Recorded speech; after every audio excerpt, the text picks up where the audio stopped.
The one-hit wonder is an oddity. One day out of the sheer blue sky, a singer or band will capture lightning in a bottle and then never be able to replicate that success. This happens a lot in sports too, and NASCAR has its own brand of this, and the one-win wonder is a topic near and dear to my heart. They span the entire gambit of the NASCAR ecosystem, from humble self-funded teams that clawed their way to a win, to masters of loopholes and exploits.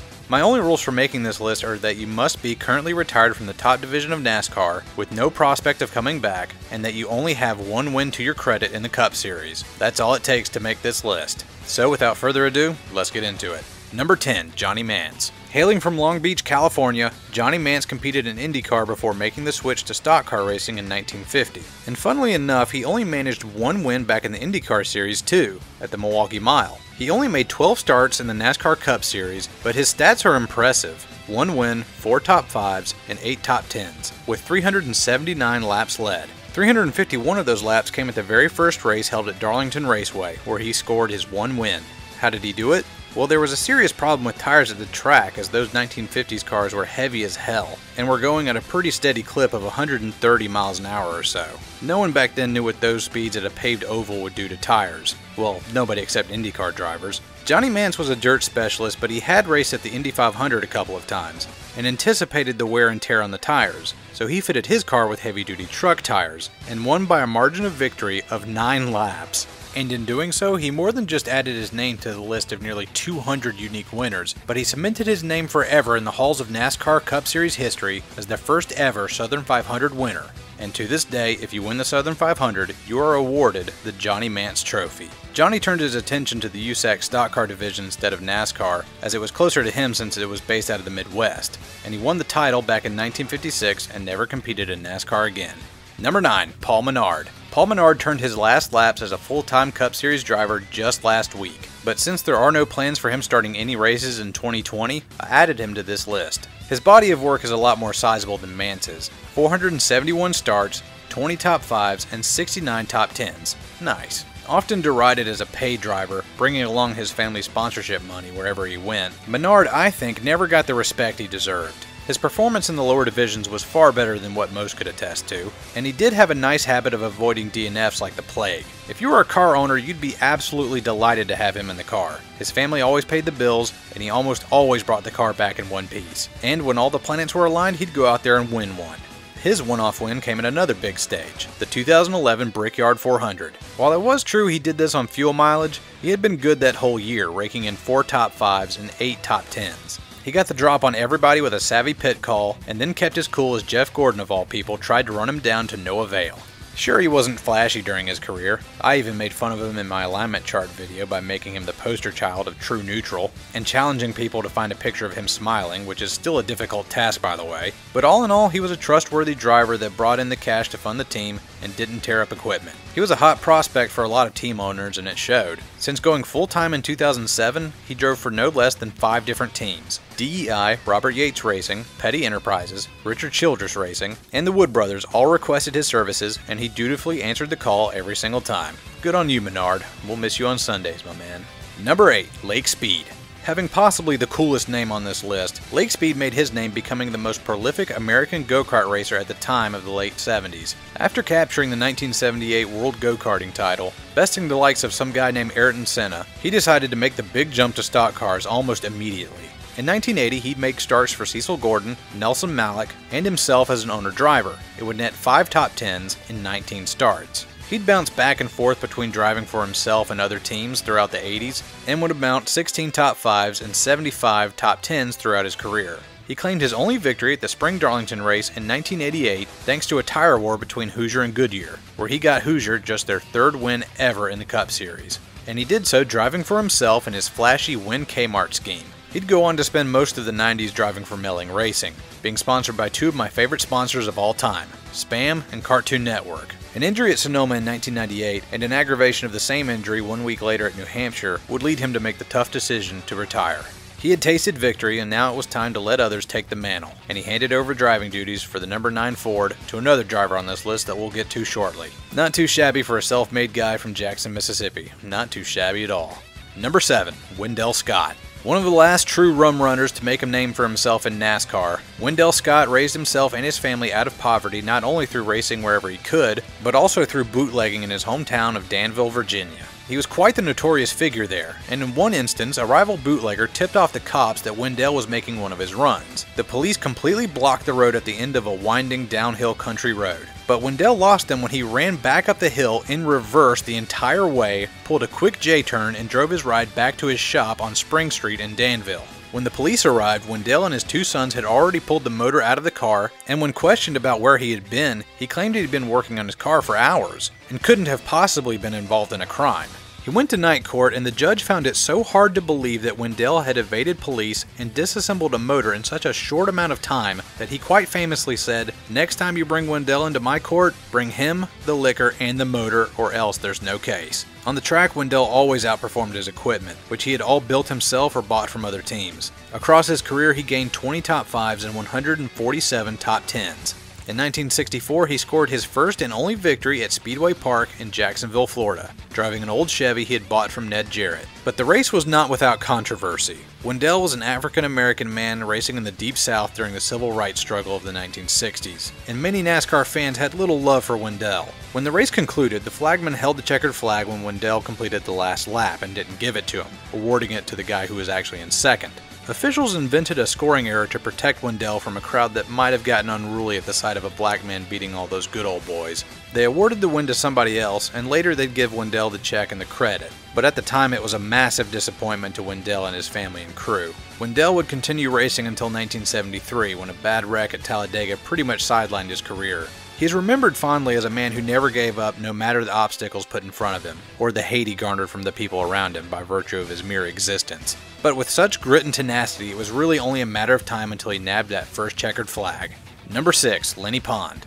A longtime competitor in the series, Lenny Pond raced for 20 years in NASCAR's top division.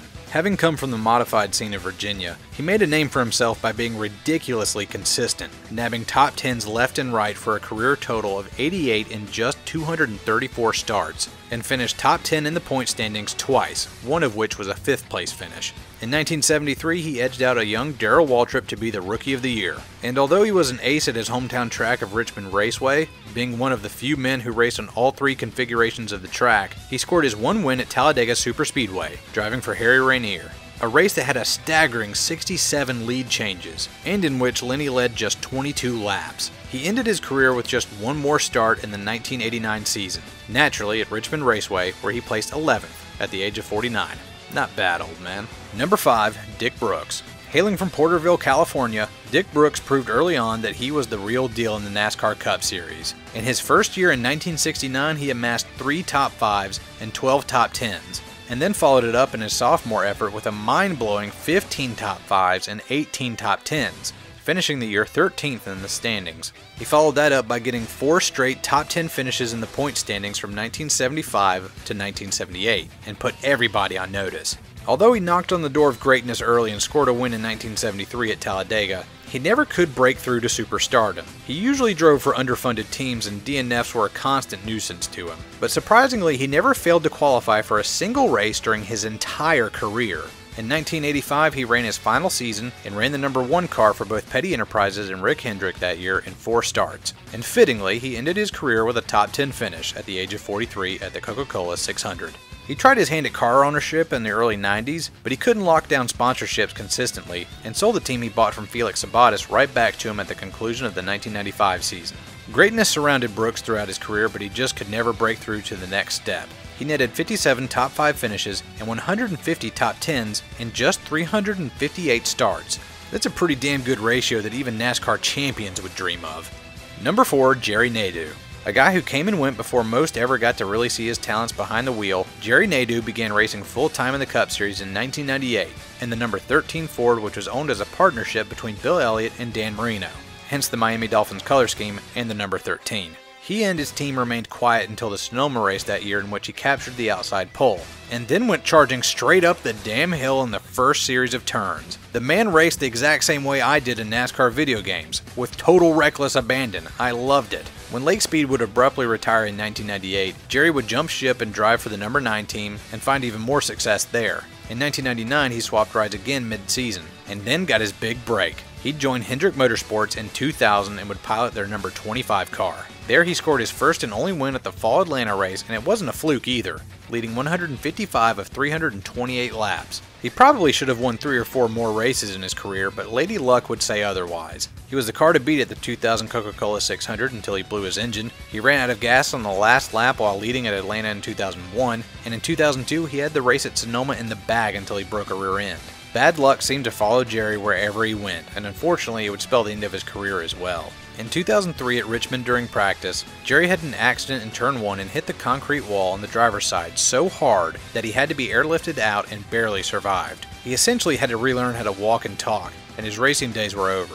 In 177 starts, he had 9 top 5s and 19 top 10s. His stats don't bear out the full story of how talented he was, and you have to remember he bounced back and forth between 7 different teams for 5 full seasons. He never had time to get his bearings, but still put together some stellar performances nonetheless. If he had never had that accident in Richmond in 2003, there's a very good chance he would have gotten win number 2 if given the opportunity.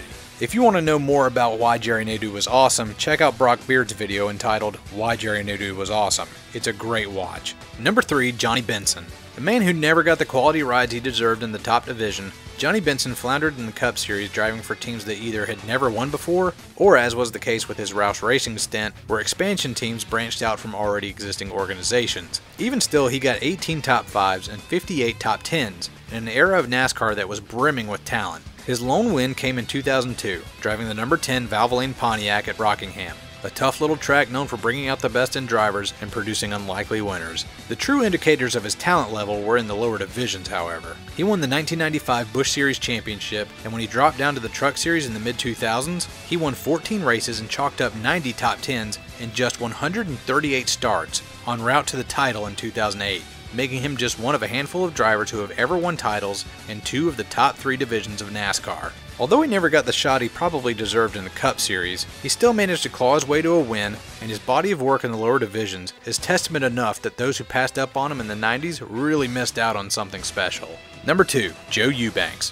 One of NASCAR's pioneering drivers, he was good friends with legendary car owners Bud Moore and Cotton Owens. All 3 men called Spartanburg, South Carolina home, and the trio had even volunteered for service during World War II together. After the war, they used their GI Bill benefits to begin their racing careers in the early 50s. Cotton Owens saw the most success as a driver, winning 9 races, and Bud Moore would win a plethora of races as an owner, leaving Joe Eubanks as the odd man out. He was no pushover though, nabbing 37 top 5s and 81 top 10s in 159 starts. His lone win came at one of NASCAR's founding tracks, Occoneechee Speedway in 1958, a high-speed 9/10 of a mile dirt track. After Junior Johnson crashed out late, Joe nabbed the lead and led the final 12 laps and claimed the trophy and the winner's purse of $800. Joe ran a part-time schedule for most of his career, and he knew it was all but impossible to make a living racing stock cars full-time back in the 50s. But when he did show up to a racetrack, it was a pretty safe bet that everybody there was going to have to work a little bit harder to get that checkered flag that day. So here he sits at second on this list. And finally, number 1, Mario Andretti. Mario Andretti is easily one of the greatest race car drivers of all time. And if he isn't at least on your top 5 list, I'm afraid I'm going to have to ask you to step outside so I can talk some sense into you. He's won everything from the Formula 1 World Championship to the Indy 500. And although the USAC stock car division was more his speed, he still made 14 starts in the NASCAR Cup Series, where he got 3 top 10s and led 160 laps and netted just 1 victory.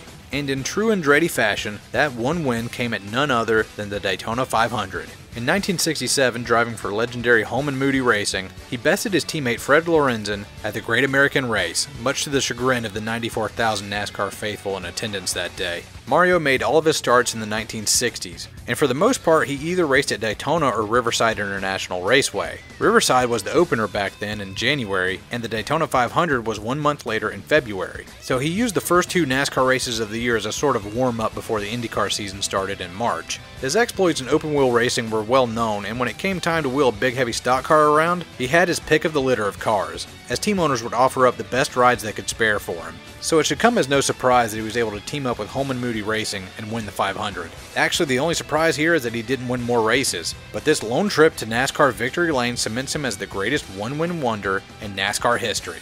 That just about does it for this top 10 list. Agree? Disagree? Tell me what you think. I'm Slapshoes. Thanks for watching.